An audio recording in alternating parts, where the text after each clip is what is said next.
Welcome back to episode 16. Damn. Yeah, 16 episodes. That's like 4 months that we've been doing this? It's insane. Wow. Feels like 4 days. We have a guest today for the program. We do. Yes, second guest ever that we've had on the podcast. Yeah. We're sort of forced to have your mom on, so she was the first. So this is the first like invitational guest kind of thing. Right? Yeah. Who are you? I'm Fredrika. Nice. Thank you for having me. I'm very, very excited to be here today. Yeah, good. Yeah, we're excited to have you. We're excited because you are a Swedish girl, right? Mm-hmm. And you have a lot of like experiences living in different countries, and that's sort of the whole idea of this podcast. We talk about our experiences living abroad in different countries, and so like, tell us a little bit about your experiences living abroad. Yeah, so I've lived in the United States, in California, for a year when I was about 20 years old, and I went there only to for the experience, to party and to study and to experience. have the full Party. to have the full college experience. I'm not gonna lie. Where in California? In Santa Barbara, where all the Swedish people go to. Yeah, that's what I was gonna say. Yeah, and then I've also lived in Italy. Okay. So you hear the accent right there? In Italy. Italy. She pronounces it like a I don't know how to pronounce it. Yeah. How do you pronounce it? I would say Italy. I would just say Italy. Yeah. You're like in Italy. Yeah, I'm like, Italy. Yes, because Fredrika speaks Italian, fluent. Yeah, I do. Or not fluent, I wouldn't say. I would say. If you would hear me, you would probably say. So introduce yourself in Italian. Oh, Dio mio. Dio mio. You don't have to if you don't want to. Yeah. Hey, you got it. I got that from the Spanish I've been studying. Yeah, no, I'm too nervous right now. No, you don't have to. You don't have to. Okay. Yeah, I don't want to put subtitles on anyway, yeah, so it's all I'll good. vouch for her. She does. Yeah. But yeah, you lived there too. Yeah, so I lived in Italy first in Milano, like in Milan, I think you say. And then in Florence. Okay. Yeah, Nice. so. What was your favorite between those two? It's hard to say because there are two completely different cities. I mean, Milano is very big, it's very developed. They have like good economy. They have the subway and everything. But in Florence, it's more about the history and the art. And It's kind of an old city, right? Florence. Yeah. I mean, older. All the I guess all of them are. The one thing I think about Florence is like my grandpa would always tell me the story about the dude that built the dome.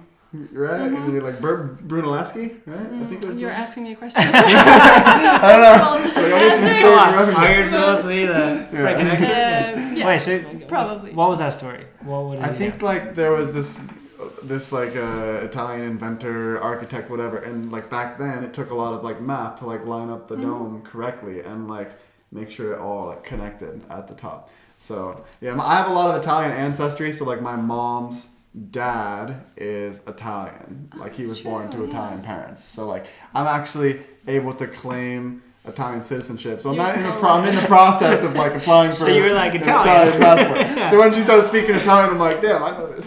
Never studied Italian for a day. But you should though. But like, what was the process like for you trying to like learn Italian? Like, how long did it take you? Like, did you have any experience with any other Romance languages before? Like, did you speak Spanish or anything? No, I actually studied French for 4 years, and when I was like. So 14, yeah. Learn like 5 words. Exactly. I mean, I could say like, "Hi, my name is," after 4 years. So that's basically it. And then I know Swedish and English.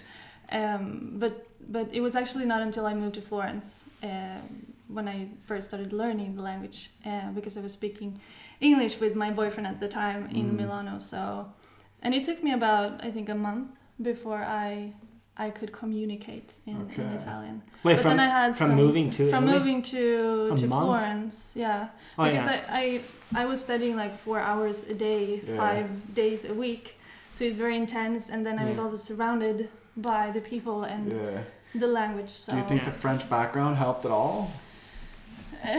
A little bit, but I would more say that it helped me living in Milano a couple of years earlier because. Because I had heard the language and in the family where I was living, they were speaking to me even though I didn't understand. Why did you live in Milano first time? I had a boyfriend in Italy. Yes. So was he Italian? He was Italian. Okay. But see, this is what we really want to know on the podcast: the difference in dating a Swedish guy versus an Italian. There needs to be some sort of like Where did she get the foundation from? Anytime I do dating videos, it's always like people are curious, like what's it like to date people from other cultures? Like I'd imagine Italian guys are much more like maybe forward, like approaching girls on the streets, or like outgoing, or doing like romantic gestures, like just like walking through. If you compare it to Swedish people, much more. They're dancing and doing the flower in the mouth, bending over backwards, like. Some do, right? Yeah. That's cool. Yeah. Wait, so how did you meet this guy?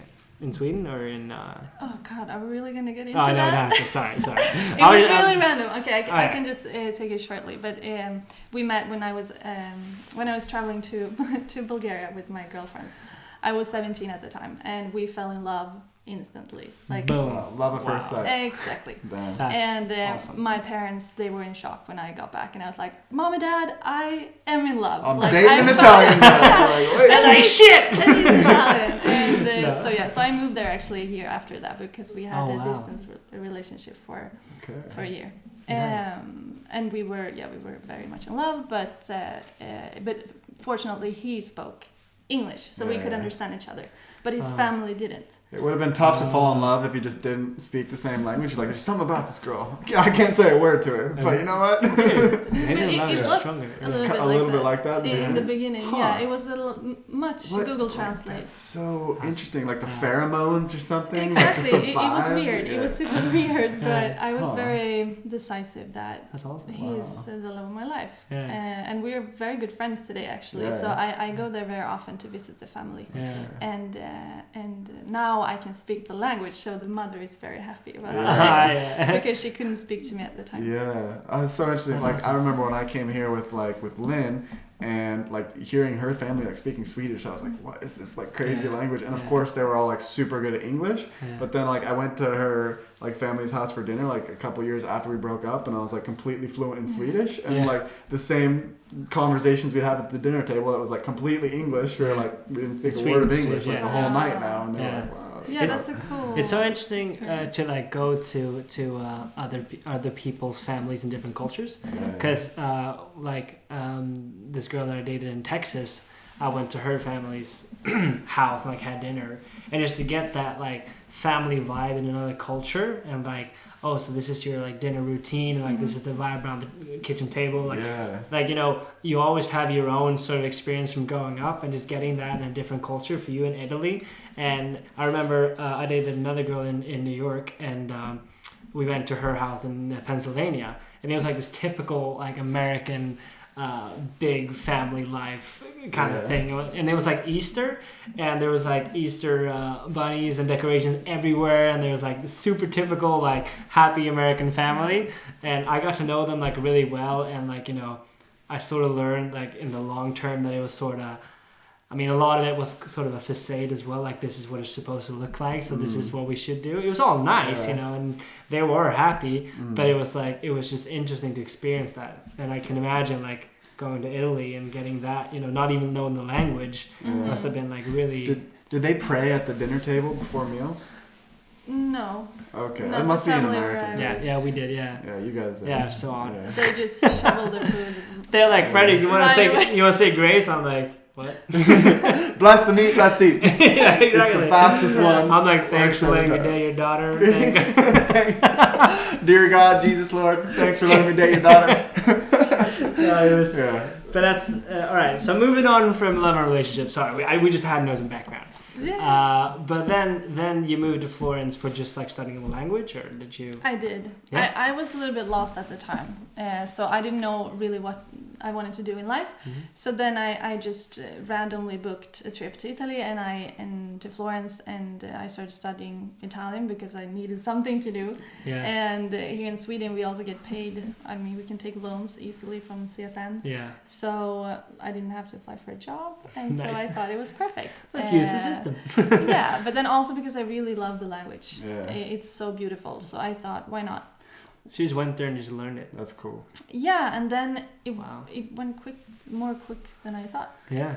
So what was like the biggest things that surprised you? Like my most popular videos were always like the things that shocked me about moving to Sweden. Like if you had a YouTube channel and you're like, I'm gonna make the Italian version. Yeah. Like the biggest things that shocked you. Pasta's gross. Yeah, that's a really good question, actually. Yeah. I think the fact that they were not as good in English as I thought. Like I said, when I moved to this family, and they didn't know how to say hello, or how are you, or my name is, or nothing. Like they speak with their hands, and I had to, everything had to be translated through a person that knew English. Yeah. So it turned out to be very hard in the beginning when I didn't know Italian. Yeah. Because when we were out at dinner parties or meeting his friends, or I was just, because nobody knew English, and I didn't know Italian, so I was so bored. But your ex, he knew English, right? He knew. I actually taught him English during the time. Oh, you did? That's so amazing. First year, but he was very quick at learning as well. Yeah. So he knew English. Yeah. But I think that surprised me a lot when I moved there. Yeah. I think being in that situation, like, it helps you learn a language maybe faster when you're like forced to. Yeah. Because like that was the thing for me, like working in Swedish schools, like with young kids that couldn't speak the language. Like that forced me to like have a reason to learn Swedish. Where I have like adult friends that moved to Sweden and they're like, why should I learn Swedish? Everybody speaks English like a native. Exactly. Know? So, but something that I noticed, that I really noticed from living in Milano, not knowing Italian, and then compared to living in Florence, where I learned Italian, is how much more I was like welcome in by the Italian people. Right. Because even if some of the Italian people were speaking English to me, I felt like they didn't fully, they didn't want to hang out with me as much as they want to do now when I do speak their language. Yeah, of course, and I think that's a normal thing that goes for all languages, that I think so too. You need to really know. Yeah, Swedes are very unique in a way, because like Sweden is one of the only countries where like you can be at a party with like multiple people, and if you don't speak Swedish, like literally it seems like the entire party will just like switch to English for one person that doesn't understand that. And it's so unique. You go to any country, like I spent a lot of time in Germany, for example. It's like, nope. All right, if one person's talking to you, they'll speak English to you. But then they just switch, right? The group is speaking German. It's like they're not going to accommodate this. I remember that from Oktoberfest. Yeah. Like last year. I remember that so well. How like we were like, yep, we all speak English, and they were like, we don't care. We're gonna keep doing it. But it's such a like unique thing in Sweden, and it makes it so. It makes it too easy for foreigners. Yeah. I remember we were speaking about this like a couple of years ago when you didn't really know Swedish that well, that you were sometimes even uncomfortable, like going to things because, or like going. Let's say that you're at a party, right, and then three people sit in the corner talking Swedish, and you come there and they just switch to English, and they might not have the same sort of conversation. They might not be as good in English as they are in Swedish. And I always felt uncomfortable that they would switch like just you're like, just keep speaking Swedish, it's fine. I had an exchange student from Texas, James, and he everyone spoke English to him, so he learned like 3 words of Swedish in 4 months because like no one would speak Swedish to him. And I mean, I get that because they wanted him to feel welcome and like have a conversation, but still like it just defeated the purpose of him coming here. I mean, he was partying, but I mean, other than that, So what were some other things that like really surprised you besides the language? There are so many things, but I would say that the regions in Italy, they are so different from each other, and the people are a little bit like people from the north have so much opinions about people from the south, and the opposite, and also like regions that are just like close to each other because the accents are so different from each other, and the food are different, and they have they're so like, I don't know, they just love their own place, like where they live, and their own traditions. So and that changes a lot between regions. And I thought Italy was like as a whole a country that had the same opinions or food. Do you think you could apply that to Sweden, like let's say Stockholm, Skåne, Gothenburg? Absolutely. Like similar, and like in the States, like people in New York speak about Texans. I was like, oh, you're Texans. Like, Mhm. I feel like it's sort of similar. It is. But yeah, but then but like, Sweden is also much bigger than Italy. Yeah, So exactly. so Skåne and Stockholm, it's like far. Yeah. The distance is it's much longer. But in Italy, it could be like a city that is 20 minutes away, and it's they're a little bit. That's funny.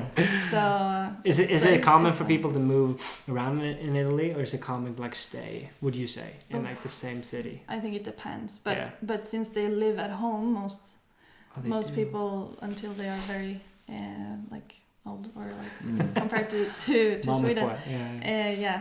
I would say no Yeah. because Well, Sweden's really unique in that, like, Sweden has the average age of people moving out of their parents' house is the youngest in the world, I think. Really? Or, like, one of the youngest. Like, Really? yeah. and I think a lot of the Southern Europeans are some of the later in terms Absolutely. of that statistic. Yeah. So Yes. it's probably like the biggest disparity for you coming from Sweden and then going Yeah. there. I think that also applied a little bit to when Corona was spreading there so fast.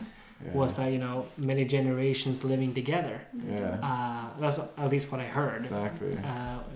And That's just, also because like their life is centered around like family and food. Mhm. That's two things that Perfect. Italians Yeah. love. Two and things I love. but they Italian. take care of family. They really Yeah. like, for example, if you look in Italian man, the way that they approach their mother or their grandmother, they are so loving Yeah. with them, and they really take care of each Mamma other. mia. They live, like you said, they live together, Yeah. and so I That's think beautiful. yeah, Yeah. it is, and that's one of the things that I love about Italy. Really, Yeah. is how they take care of each other and how they care about each other, and how they made me feel when I moved there. Yeah. Mm. But you weren't there during like the Corona outbreak, were you? Oh, you were maybe. I mean, it's okay if you were. I mean, no.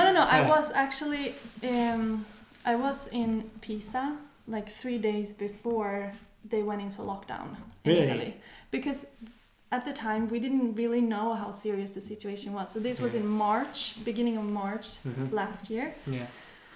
and so I went because I had the ticket was booked. So I thought, okay, but I'm only going there for 3 days. So, and the Swedish government hadn't said anything about Yeah. Not going there. Yeah. yeah, there were no restrictions until I landed. As soon as you get to the airport, boom. Yeah. Do not go here. It's too late. I'm And here.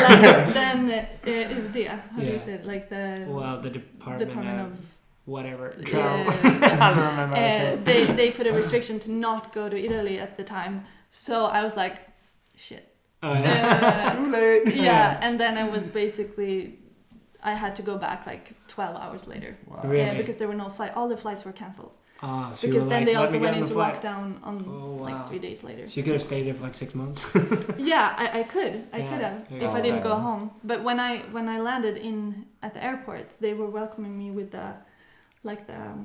the masks and the big You're like, what is happening? Space suits. suits. Yeah. Yeah. Really? And in Sweden at the time, we didn't understand how the Yeah. situation was. So Yeah. I was cool, But then when I got there, I was like, okay, this is much worse than I thought. Yeah. So how was it coming home to Sweden after that? When I remember in March, the situation was still pretty chill here. Like Mhm. we were still sort of It was after the break, the sportlov.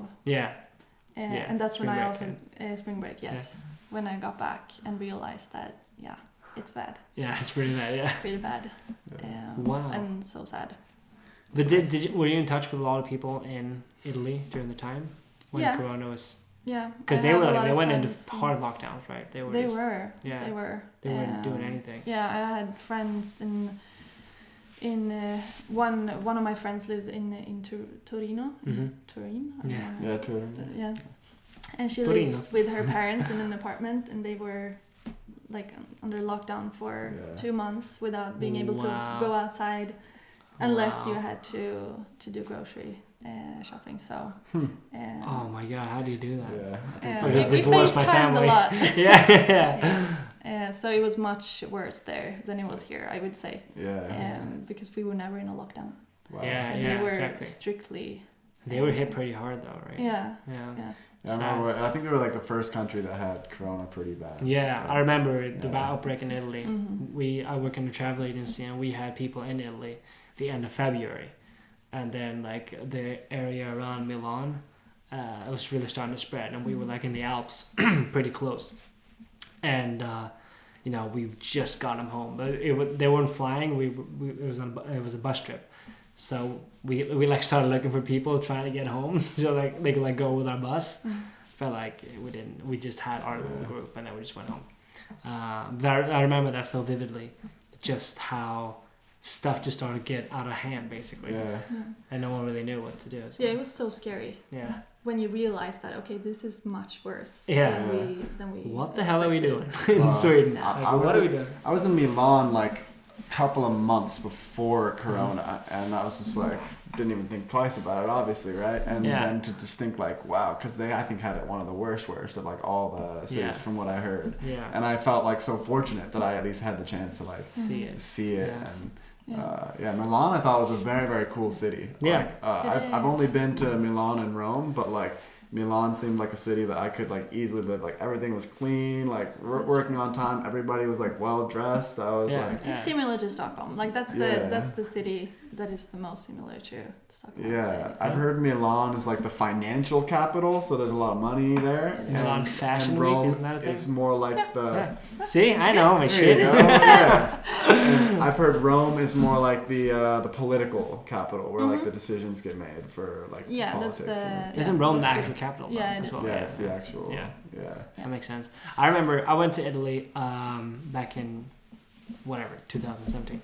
When you were visiting me? Yes, exactly. Yeah, and I was there for 10 days, and I remember I landed in Milan. I found like dirt cheap tickets to go to Milan. Like they were like $15. Like, with Ryanair. Yeah, the worst airline on the planet. And the airports are always like an hour outside. Exactly. The city. But I was like, hey man, 71 crowns, fine, I'll pay that. You know. That's what saved my relationship. There's literally beers that cost more in Stockholm. Exactly. Than this flight to Italy. Yeah, it was insane. But then I was thinking like, all right, well then Italy, I just figured out I'll find a bus or whatever. But then I remember the Interrail system, the trains. Like you would go to the terminal or just a station really, and you would find like a machine, and it would be like Milano, Venice, Florence, Rome, and it would all be like you can just buy the tickets there, and you'd be there within like 3-4 hours. And it was like 35-40 euros. And I was like, this is amazing. I could go anywhere. So I think I went to a city called Padua. I went to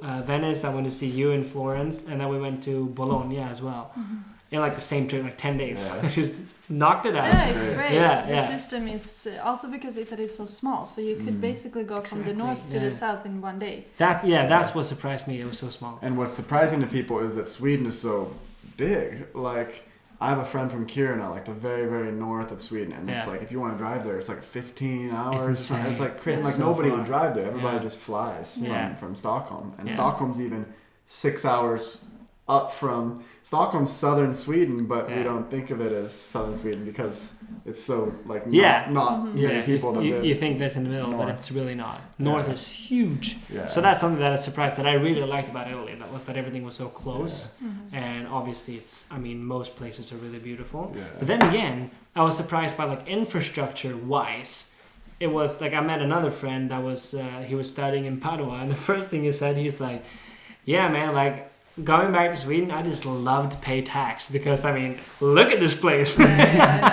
And it was like really the picture perfect places were like really this big, and then you would look at the background, it was just graffiti everywhere and trash. I'm like, it was sort of like it wasn't gross or anything, but it was like you don't see that version in the news or like on the internet. Like you just have to experience it, and it was sort of charming, but still like surprising. You know? Yeah. Also because there are so many people living in Italy compared to Sweden. Yeah. It's such a small. How many is there? I think around 60 million. 60 million. Yeah. Wow, Jesus, that's a lot. There's like 10 here. So if you were to sum up like your favorite parts of Italy and things that you dislike, like the things that you love and hate, because I feel like that's what everybody wants to know. Like, Yeah. and I feel like Tell you us. also really, really. Yeah. Yeah, You're you're really Italian. I feel like you obviously really like Italy because You feel really love passionate. spending time there. Like, and we sense that you love that. So why don't we start with that, and then maybe we can go into the things that you don't want. Okay, so you want me to point out like places where you could go to that I love, Yeah, or like just in general the things you love that about I like love the about culture. the culture. Like when you go there, you said they're so welcome. Aperitivo. Yeah, like aperitivo. That was aperitivo.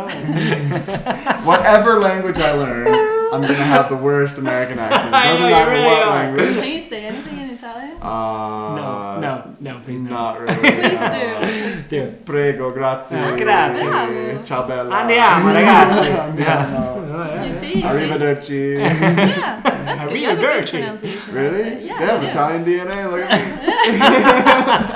The natural. Yeah, it is. It comes to you naturally. Okay, so the best thing about Italy is the language. Language. Yeah. Yeah, The it's thing I beautiful. love the most. Yeah, also how they express themselves and because it's different from, as you both know, Swedish and English is very different in how you express yourself and how you speak. On a side note, I always thought Swedish people had the weirdest expressions. Yeah. And this Like- is what because I hate speaking Swedish. Yeah. I don't know about you, but I absolutely hate it. I prefer speaking English or Italian. Yeah. Oh, yeah. Like, for example, like when they're agreeing with you and they were like, oh, I was like, what is going on? Or like if they just suck air into their mouth, that means I agree with you. Like, all right, like, what's going on here? Like, I thought that was so bizarre. And then, It's not nice. Like Italian is so romantic yeah. and so passionate. I think Italian and French are two of the most beautiful languages in my opinion. But I think Italian people, they're so beautiful. Like males, females, they're all just so beautiful. And I'm like, all you eat is pizza and bread and wine, and you're all this freaking pretty. Like, what do you get? Like That's next a level preconception, pretty. though, because they eat probably am. they eat a lot of that, Yeah. but also Salad. other things. what's your favorite Italian food? Yeah. Pasta. But Any okay. certain type of pasta? What do you mean pasta? Yeah. There's like a million So types. my favorite pasta is spaghetti alle vongole. Do you know what's that one? do you No know idea. what that No, is? no. Let me With Google it. small like musslor. How do you say that? Mussels, yeah. Yeah. Mussels. Yeah. Yeah. But the small white Clams? ones, not the Oh, big. like the clams, yeah. Yeah. Yeah. Okay, yeah, clams. Clams That was first. easy. I got it. But then also pasta alla matriciana, which is a tomato-based sauce with like I think it's Parmigiano. guanciale or like it's like a kind of bacon. Okay. It's really good, and I actually my first meal in Italy when I arrived at the family where I used to live, they made me spaghetti alla matriciana. So it's like stuck. And then you're like, what's the recipe? I need to learn how to make this, right? Yeah, and it's actually easy to make. Like I like the pasta that is that doesn't have so much ingredients. Yeah. Yeah, just as simple.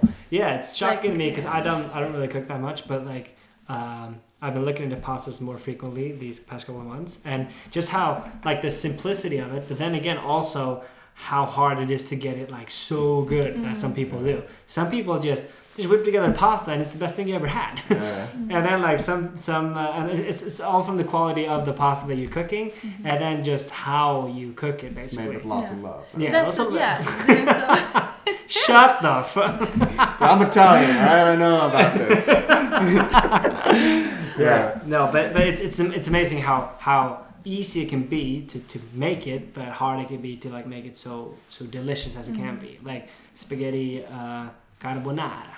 Like a great carbonara is like amazing. Yeah. And then I remember my girlfriend tried to make it once, and it turned into like spaghetti with scrambled eggs. Like, it was the most disgusting thing. And I was so excited. She was like, I'm making carbonara. I'm like, all right, sweet, I'll buy some red wine. And I come home and I'm like, what is this? Yeah. No, you have to it's put the hard. eggs in at the end and like. I know, Yeah. No, Yeah, I she used just to get in fights with my with the girl I was dating about this because she insisted that she put cream in the carbonara, Oh, and I was like, Italian DNA over here. I was like, you don't put cream in the carbonara, okay? So, but then when I made her my carbonara without the cream, she was like, "You don't even need the cream." I'm like, "That's what I'm saying." That's why we had this huge fight last night. No, but you're absolutely right. Yeah. I agree. So I bet the food, food must have been amazing. Yeah, food is amazing. Yeah. The ingredients and the products are amazing. Yeah. That is what's making it so great. But I'm just seeing this authentic Italian mother of your ex-boyfriend just being this amazing chef. Yes, Right? she was. Also the father. Oh yeah, of course. They were both in the kitchen, Yeah. like cooking for hours. If we had a lunch, like on Sundays in Italy, you eat lunch for like 5 hours. That's awesome. I love that. And the grandma, Yeah. we can't forget about her. Yeah, She is yeah. amazing. Yeah. Or Yeah. all grandmothers in Yeah. Italy. So they are great. It's the culture, you know. It just That's amazing. I feel really lucky growing up with Italian grandparents. Nono and Nona, they were making some good Nono and Nona. raviola, gnocchi, all that kind of stuff. Yeah. So That's awesome. yeah. All right, so food obviously, and the language. language, beautiful language, beautiful and people. also the cities and the history and everything. I love everything. You love everything, yeah. Yeah. So to sum it up, it's everything. hard to mention something that I don't that I Stop dislike. asking. But if you had to pick one thing, God damn it. Catcalling. catcalling. Yeah. Wait, is that the worst or the best? It's the worst, right? Worse. I'm like, I wait. actually like that. Because we were talking about like loving stuff, and you're like, oh, catcalling. Yeah. No, I actually heard a comedian like making jokes about this, so it's not. I don't think he was serious, but he was like, yeah, like catcalling used to be like how girls would get their validation, but now with like Instagram and stuff, they can just get a bunch of likes on there, and they don't want the attention on the streets anymore. Like, obviously that's a joke, but like, I've never been catcalled. It was actually when I moved to Florence. Yeah. That's when it got really annoying because every morning when I walked to school, it was like 5, 10, 20 Really? men, doing something. And in the beginning, like you say, I was like, hi, stop calling. Kind of flattered. Yeah, not flattered, but it was yeah. like, it didn't bother me as much as it did after like the 3rd, 4th, 5th day. I was like, okay, but what is this? This is not normal. Like, leave me stop. alone. I haven't had my coffee yet. What would be like espresso, please? Then you got like what would it be like a normal thing that like an Italian guy? I'm picturing like a construction worker, and you're just like drilling the street. He's got a jack on. What do they yell? And he's beautiful. Either that and they are older. Okay. Like I wouldn't say guys in your age would do Just that. older. Huh. No, Oh, really? with I all feel like they would be more gentlemen-ish. they are. Yeah. I feel like they are more educated than the Ooh, older men So it's about that subject. the older men would yell out like compliment you, like basically Like, oh, you're pretty, Like or would it be like whistle- sexual? Sexual. Really? I mean, I can't say the words. Yeah, don't. No, but Yeah. it That's could be terrible. like, looking good, or look at that skirt, or Wow. or Can you just imagine whistle just walking? Like, I would be so self-conscious about like what I was gonna wear because I knew that like 10 people were gonna comment on it just walking out the door. Well, that's something that never happens in Sweden. I think America happens more. Well, I than mean, as a Sweden, guy, I probably mean, it does less happen. than Italy. Yeah. Does it happen to you in Yeah. Sweden? Like catcalling? in high school. In high school? You said it was more of a joke. Right? Wow. Yeah, Wow. but that's the only time it happened. But not on the streets, no. In the US, it happened, but not as much as in Italy. Who has the dirtier cat calls, Americans or Italians? Freaking Americans, probably. No, Italians, So- 100,000%. So what do you think that they're like?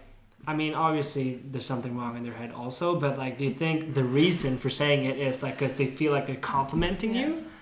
Or Also. like they think they're doing something great, like I'm gonna make her feel Yeah. pretty, Or wow, your or ass they- is great, like that's insane. Or Like, it makes them feel more manly. yeah. You know what I mean? Like they don't do it for me; they do it for themselves and their friends. Because it also happens at night. When they are gathered in groups in different corners, you In could packs. hear No, them it's all true together. because I think about like when this would happen in America is like the fraternities, like all the guys get together. You have It's this like macho toxic masculinity, Yeah, energy all up in there. Yeah, And nice word. Yeah, I learned that from the feminists. So now I know what it means. Yeah, So, But it's I don't know, because I remember the few times that I've felt like people have been looking at me. Let's say like, you've been in class and you have to go to the bathroom. Like you feel like everyone's watching you. And I just imagine being a girl and just feel like people are watching you all the time. Like walking by a cafe and there's a group of like 4 guys. Like I couldn't imagine how that would feel like all the time. Like, you know, it's insane how that's, I mean, when you think about it, how it's like a thing, you know? Did you feel pretty safe though in Italy? Not at night. Not at night. No, Really. Not when it's dark. Not really. I was not allowed to go out from my landlord. He told me that you should not go out alone. Like if you're in a group or if you're with a friend, it's fine. But there are sketchy people. Yeah. Really?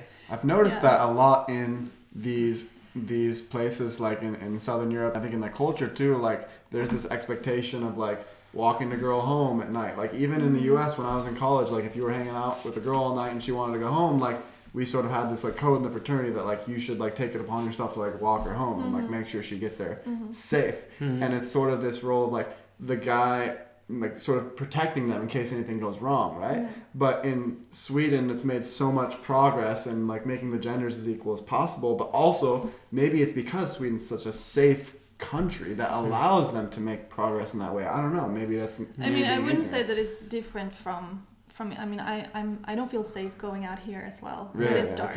Not completely. I mean I feel safer. Yeah, but not as. But I'm never comfortable walking alone in the dark here in Sweden. Not even where I live in the suburbs, like where it's super safe. So yeah, but luckily in Italy when I lived in Florence, I had a guy friend who actually walked me home like every time we went home from the club or the bar. That's good, yeah. So I was safe. It's the weirdest times is like now that the bars are closing so early, like if you're ever walking home at like midnight, for example, everything is closed, like all the bars. So if you like see somebody like walking their dog through a park at like 1 a.m, you're like, is this guy crazy? Like what's he doing at night? And you already get like a little bit more sketched out just because there's nobody out. It's like but I mean, overall, I'd say like I felt extremely safe in Sweden. Yeah, I had a story like from that time when I visited Italy for 10 days. Me and a friend, we had like a pretty crazy night out. Like the first night I came, and he got like insanely drunk. Like I had to take care of him drunk. Okay, I remember this story. Yeah, and he got so drunk. And the thing is, we were gonna go home. And I had no idea where we were because, you know, I wasn't from there. And he was too drunk to function. So we were getting like food somewhere, right? And someone was driving and she was in line to get food. And I asked her, hey, like, could I pay you like 10 euros so we could like ride with you? And she was looking at my friend. She's like, if he doesn't throw up, I'll take you anywhere. And I'm like, that's so nice, right? Yeah. So we get into her car and she drives us home, which apparently is around the corner. It's like really close. 50 meters, $10. Great deal. Yeah. And then like to sum it all up, like I drag him out the car and like drag him upstairs. And when I put him in bed, I feel my pockets, phone's gone. And I'm like, oh no. So like the phone sort of slid out of my pocket when I was holding him in the car. So the whole of next day just went to like trying to find this phone and do like find my iPhone, and we went to like the neighborhood where it was and we found the car and we saw the phone in the back seat and we were like, do we break in the car? Like what do we do? And then we just end up calling we call the police to find out whose the car was. Yeah. And then the police came up, and it was like 2 of the most beautiful guys I've ever seen in my entire life. Like, of course, I'm like, Jesus Christ, you are freaking hot. And we spoke to him, and he was like, they barely knew English, which was like odd. Normal. Yeah, normal, but to me it was odd. Yeah. And they like got the phone number to her dad, like the owner's dad, who is the owner. Yeah. We called him. He didn't speak English. Like I couldn't communicate with him. Yeah. But then like we found out that his daughter was at work, so like she wasn't available. She worked at some hospital, so we ended up leaving a note on the windshield. And then right when we got back home, she called me, and I was like, oh my god! And I got my phone right before you were leaving. Yes, exactly. So I was just about to leave the city, so I just sat down to get the phone. And I'm like, to my friend, I'm like, you're never So gonna lucky. get it. It was insane, yeah. But I like sort of went through like Italian society, like the police, and we had to go into like some nursery home to get a note and a pen. Wow. Like, right, yeah. So it was like, it was fun. Crazy. Yeah. And everybody was hot Crazy the whole story. time. And I'm like, throughout the story, everyone was freaking hot. So we But it's chucked a it. good story to tell. Yeah. It was At least it was you got unreal. that. Like while doing it, I was like, this is not happening. But then I got my phone. I was like, Wow. yes. That's great. So it's a Yeah. happy ending. Happy ending. Yep. But that's my Italian story. Cool. Yeah. Cool. No, but that's cool. So to sum it up, you love Italy. I do. That's great. I do. More than anything, I would say. Yeah, I do totally. I think that catcalling was a great, because I was struggling to think about like negative things about Italy. Yeah. I mean, I feel like on a political level, it's sort of corrupt as well. Maybe is it? Yeah. But like, besides from that, like I think catcalling is not great, but like it's a good negative too. Yeah. If we're gonna talk about negative things, Yeah. It's a good negative. There are other. it's a bad negative. But like, you know what I'm saying? Like it's a negative. Jesus. But yeah. But I think overall, I think that we agree that Italy is sort of an amazing place. It is Yeah. amazing. I definitely love this. The Amalfi Coast. I want to see the Amalfi Coast. Yeah. I've heard great things. Yeah. And I've seen great things. Yeah. Definitely. That's All cool. right. Well, I think we've been going for a while now, so we hope you guys liked this episode. Yeah. This And we was- want to thank you, Fredrika, for coming on our podcast. Thank you for having me. Yeah, anytime. super fun. If you guys want to see more people with more like cultural experiences, different countries, that's sort of what we're thinking with this podcast. Like, just hear about more countries other than just America and Sweden. Yeah, So because there are more places on Earth. there's more places than Yeah, just and if these you want to two. see more of Fredrika, let us know, and we'll figure it out. Yay. Yeah, We'll brag we'll do her. a part 2 some point. So, Yeah. Italian. I You'll would live love up to do that. There we go. Thank you. All Thank you. right. All right. Thanks for tuning in, guys. See you guys next Thank time. you. Bye.